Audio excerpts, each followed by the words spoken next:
With the Vikings signing Anthony Barr, are the only realistic options in the draft Reisner or Ford at 18? I mean, I don't think so. No, I mean, look, if you go into the draft saying, all right, we're going to draft an offensive lineman. Which they do need to do. Which is fine if they want to draft an offensive lineman.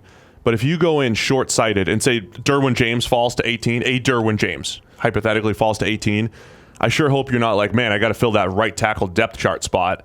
No. With Dalton Reisner, I'm going to pass on Derwin James. That's not how you draft. Free agency is all about putting yourself in a position to not have to take a specific player in the draft. The best teams fill holes in free agency to the point where they're not looking at the draft saying, if we don't come away with a left corner, we're screwed. Right. So the Vikings haven't done that because they have one guard under contract, and he's terrible. So they actually do need to sign guards at this point. Now, there's still some out there in free agency. It's not we have to draft them. But they're in a position where they basically need to come out of this draft with a couple of starting linemen, which is not ideal.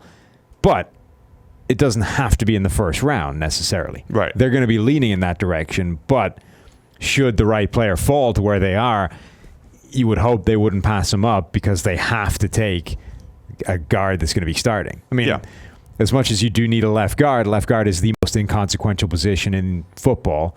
Therefore, you shouldn't be passing up a potential game changer at a different position to secure that guy. All I urge fans is to not go into drafts saying, all right, here's what we're going to do. First round, left guard. Second round, defensive tackle. Third round, linebacker. I mean, if you just go in with that mentality, you're going to miss out on good players.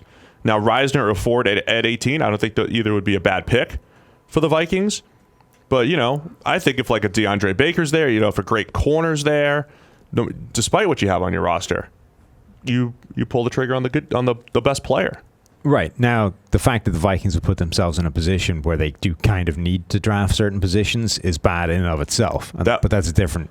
That was the Houston Texans last year, and then they didn't even have a pick until the third round. Yeah. They went in with just no offensive linemen, knowing, we got to take a couple shots on some mid-round offensive linemen and, Martinez Rankin and guys that aren't going to be able to come in and start. It's not an ideal position, and the offensive line was not great for Houston last year. Very not great.